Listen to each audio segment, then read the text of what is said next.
पहले बात करें अंतर्राष्ट्रीय सौर गठबंधन की, यानी कि इंटरनेशनल सोलर अलायंस, इसे शॉर्ट में कहेंगे ISA। अब देखिए अंतर्राष्ट्रीय सौर गठबंधन महत्वपूर्ण है क्योंकि इसका भी हाल ही में जनवरी 2022 में 102वां नया सदस्य देश भी बना है, जिसके बारे में आपको बताऊंगा।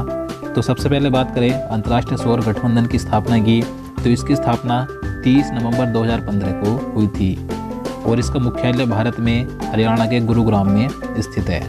अब देखिए बात करें अंतर्राष्ट्रीय सौर गठबंधन के संस्थापक कौन है, तो भारत के प्रधानमंत्री नरेंद्र मोदी जी और फ्रांस के पूर्व राष्ट्रपति फ्रांकोइस होलांदे, ये इसके संस्थापक हैं। अब देखिए अंतर्राष्ट्रीय सौर गठबंधन का शुभारंभ भारत में फ्रांस द्वारा 30 नवंबर 2015 को पेरिस में किया गया था और देखिए ये भारत के प्रधानमंत्री नरेंद्र मोदी जी द्वारा की गई एक पहल का परिणाम है। अब देखिए बात करें इसके सदस्य देशों की, तो अंतर्राष्ट्रीय सौर गठबंधन के वर्तमान कुल सदस्य देशों की संख्या 102 हो गई है। इससे पहले बता दूं नवंबर 2021 में इसका 101वां सदस्य देश बना था अमेरिका। ये भी पूछा जा सकता है आपसे एग्जाम में कि अमेरिका इसका कौन सा सदस्य देश बना था अंतर्राष्ट्रीय सौर गठबंधन का 101वां सदस्य देश। इसके बाद अब जनवरी 2022 में इसका 102वां सदस्य देश बना है एंटीगुआ और बारबुडा।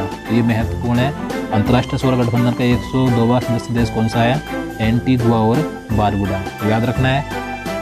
बात करें SCO की, यानी कि इसकी फुल फॉर्म होती है संघाई कॉरपोरेशन ऑर्गेनाइजेशन, हिंदी में कहेंगे संघाई सहयोग संगठन। तो देखिए संघाई सहयोग संगठन की स्थापना 15 जून 2001 को हुई थी और इसका मुख्यालय चीन के बीजिंग शहर में स्थित है।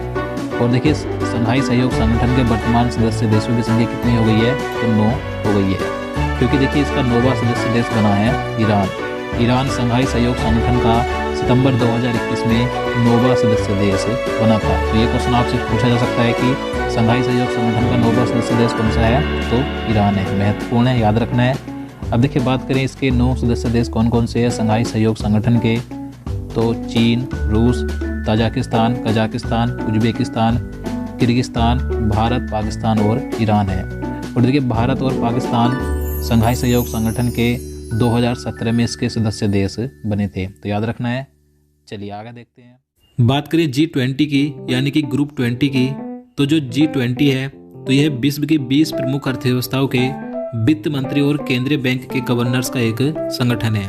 देखिए इसमें 19 देश और यूरोपीय संघ शामिल है। देखिए G20 की स्थापना 1999 में हुई थी।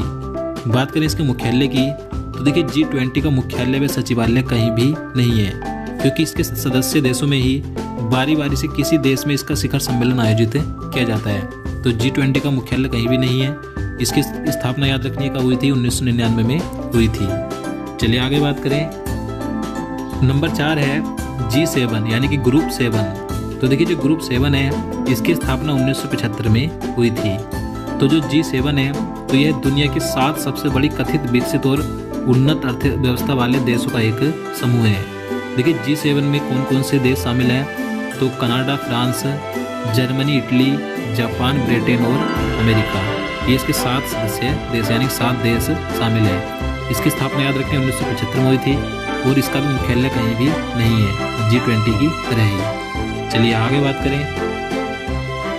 ILO, तो देखिए ILO यानी कि इंटरनेशनल लेबर ऑर्गेनाइजेशन, हिंदी में कहेंगे अंतर्राष्ट्रीय श्रम संगठन। तो देखिए जो अंतर्राष्ट्रीय श्रम संगठन है यानी कि ILO है, तो इसका मुख्यालय कहाँ पर है, तो जेनेवा स्विट्जरलैंड में स्थित है।